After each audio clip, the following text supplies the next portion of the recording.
very stressed out about midterm exams. It wasn't something that I had experienced in high school, and so I was very stressed out about studying for midterms, but they came and they went, and they didn't end the world, and just studying and preparing for them made a difference and ended up doing well. Good.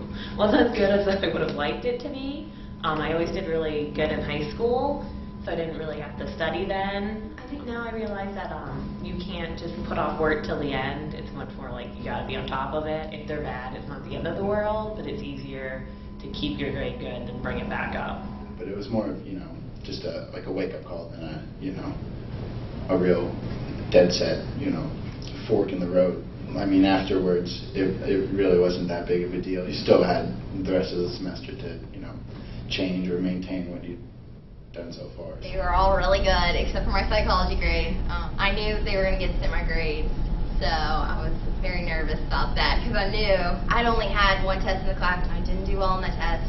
So I knew it wasn't like the best reflection of how I was doing in the class. I mean, I was going to class, taking notes, participating, but I had done bad on that one test.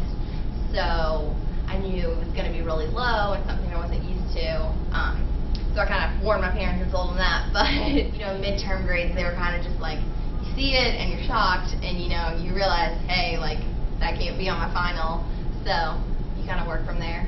Midterm grades were okay. They weren't bad. They weren't anything spectacular, but it really is nothing new for them for me to bring home mediocre grades at midterm. So no, I wasn't too worried about it. People that seemed to have trouble in those classes were the ones that either didn't sleep or didn't get enough sleep, or just never did the homework. So that's all you really have to do, is show up awake and do the homework. You just need to make sure that you're ready. And college tests sometimes they're not that hard, but you can't underestimate them. It's a lot of information, and they expect you to know it. There's no redos like in high school, where maybe if you do really bad on a test, the teacher will give you infinite amounts of extra credit or something to make up for it. If you get a bad grade, you're probably going to be stuck with it. It's a good thing to make new friends. It's a good thing to meet new people, but they can also lead to distractions. So finding a balance is important.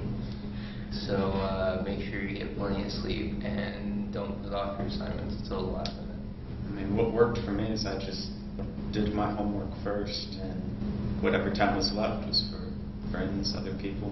If you have a class from 9 to 10 and then from 11 to 12, use that time in between them to study or get a paper written out if you have a little reflection paper or something. That way later that night, when everyone's hanging out and trying to have fun or watching their favorite show, Grey's Anatomy night or something, you're not stuck doing your homework. A lot of that has to do with like planning ahead. I think with the school, you have to realize that comes first, but that the social life is important. For me, I would not be able to do anything without my planner. I really struggled my sophomore year with saying no to commitments because I wanted to do it all, and I think it's really important to figure out what is the most important and then pick that one major activity to go along with school. I tried to be an RA and do Mont Trial and education and work, and it just wasn't happening.